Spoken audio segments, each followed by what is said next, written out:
वैसे लोगों एक बात और बताएं, कमी बहुअन में उनाई है। ये पुरानी डोकरियों तो तरी वही होती, अपनी बिटिया पे गलती हुई है कोई बात नहीं, और बहू बनने की गलती भाई लला बरा लोग पर लौट के आओ, कानन ते लगी आओ, जो लोग पिटवाए नहीं लो तो लो नहीं मानी। तो जितनी सासें बैठी हो, तुम्हें ये हम जरूर बताएंगे कि बहू धर्म की बेटी है। जिस बेटी का तुमने मलमूत्र उठाया वो बेटी पराई होकर चली गई, और जब पराई बेटी तुम्हारी बेटी बन के आई, ज्यादा शिकायत करोगे उसके पति से, बाकी मन से गिर जाओगी तुम, फिर बुढ़ापे में एक एक गिलास पानी को तरस जाओगे। जितनी सासें बैठी हो, मेरी बात पे बहुत ध्यान दें, और जितनी लड़कियां बहुएं बैठी हैं, एक बात बता, पुरानी दोकन में कमी होते,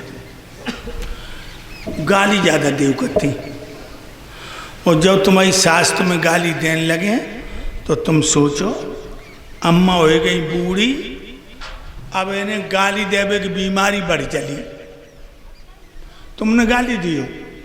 तुम सोचो अम्मा हो गई बूढ़ी, अब इन्हें गाली देवे की चढ़ियाई जूड़ी, और तुम खवैयो कदुआ और पूरी। सुनो, और जितनी सासें बैठी हो, अगर बहू की प्यारी बनो चाहती हो तो ऐसो मंत्र बता दें। बहू तो रोज लड़ियो तो बहू के दिल ते ना गिरे हो, बताएं, मूड हला तो बताएं। एक काम न करियो, लड़ियो खूब, मोहल्ला में बैठ के बहू के मैके की बुराई न करियो तो बहू के मन ते तुम कबहू ना गिरे हो। चाहे भले हूँ मैके वाले उतारे भाई हो, चाहे भले हूँ बहू को भैया आए तुम्हारी पाए ना छुए, लेकिन तुम मोहल्ला में बैठ के जाए क्या करो, तुम्हारी किस्म जब मेरी बहू को भैया आ तो है 1 से 1 रुपया तक कम नहीं देखें जा तो है। ध्यान रखो। परीक्षित कहने लगे जहां भगवान का ध्यान न होता हो तुम वहां रहो,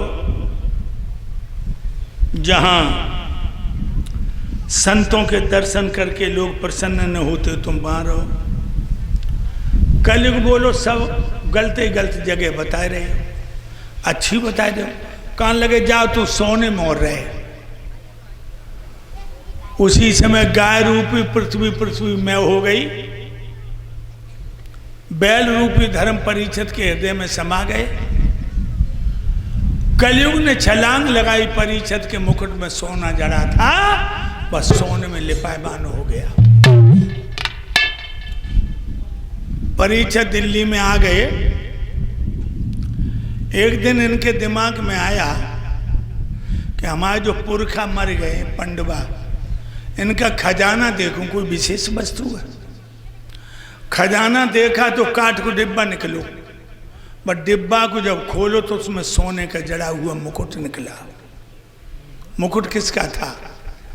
मगध के राजा जरासंध का। जरासंध था घमंडी, वही घमंडी का मुकुट परीक्षित ने अपने सर पर धारण किया और जंगल में शिकार को गया।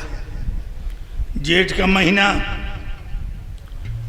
ऊपर से सूरज की जलन और नीचे से धरती की तपन।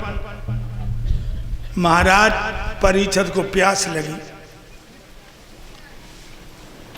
घोड़ा दौड़ा।